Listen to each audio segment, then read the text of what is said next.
जय भीम साथियों, मैं रेखा रानी आज 2/2/2025 की विज्ञप्ति के साथ आपके समक्ष उपस्थित हुई हूँ और आप सब मुझे ध्यानपूर्वक सुने, मुझे ऐसी पूरी उम्मीद है। बीएसपी प्रमुख सुश्री मायावती जी की केंद्रीय बजट पर प्रतिक्रिया। लखनऊ 2 फरवरी 2025। बहुजन समाज पार्टी की राष्ट्रीय अध्यक्ष, उत्तर प्रदेश की पूर्व मुख्यमंत्री व पूर्व सांसद सुश्री मायावती जी ने आज यहां कहा कि केंद्रीय बजट अगर चुनावी और राजनीतिक स्वार्थ पर आधारित होगा तो उससे व्यापक जन व देश हित कैसे संभव।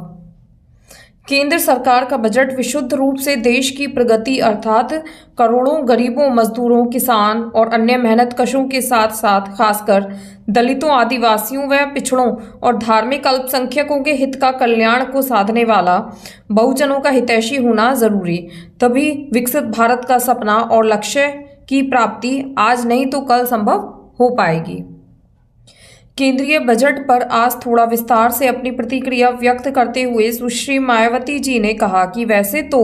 12 लाख रुपए तक के इनकम टैक्स में छूट देने को सरकार और रूलिंग पार्टी भाजपा राजनीतिक रूप से काफी भुनाने की कोशिश में लगी है, किंतु वेतन पाने वाले मध्यम वर्ग के एक छोटे से समूह को ही इसका लाभ मिल पाएगा, तो फिर इससे सर्वजन हित कैसे संभव होगा। वास्तव में देश की संपूर्ण कर व्यवस्था और जीएसटी कर व्यवस्था में व्यापक सुधार की जरूरत है, ताकि मासिक सैलरी पाने वाले मध्यम वर्ग के साथ ही रोजमर्रा इस्तेमाल की चीजों पर जीएसटी कर का भारी बोझ झेलने वाले 125 करोड़ से ज्यादा देश की आबादी को इस महंगाई के दौर में थोड़ी राहत जरूर मिल सके। बीएसपी प्रमुख सुश्री मायावती जी ने कहा कि भाजपा और उसकी केंद्र सरकार की गलत नीयत और नीतियों के कारण आज देश में छाई जबरदस्त महंगाई, गरीबी, बेरोजगारी, अशिक्षा, असुरक्षा, जन और देश हित के ऐसे गंभीर वास्तविक मुद्दे हैं जिसके प्रति सच्ची देशभक्ति, सोच और ईमानदार कार्यशैली बहुत जरूरी है। तभी सर्वजन हिताय और सर्वजन सुखाय के लक्ष्य की प्राप्ति होगी। इसके अलावा बजट जिस भी मद में निर्धारित किया जा रहा है उसका सही से उपयोग न होने से उसका ज़मीनी लाभ लोगों को नहीं मिल पाना कांग्रेस के समय से ही बहुत बड़ी समस्या।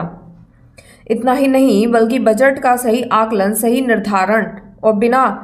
डाइवर्जन के सही से ज़मीनी उपयोग सुनिश्चित होना भी अति आवश्यक है, वरना विकास और जीडीपी दर आदि के वादे और दावे सब वैसे ही हवा हवाई ही बने रह जाएंगे जैसा कि कांग्रेस के समय से अब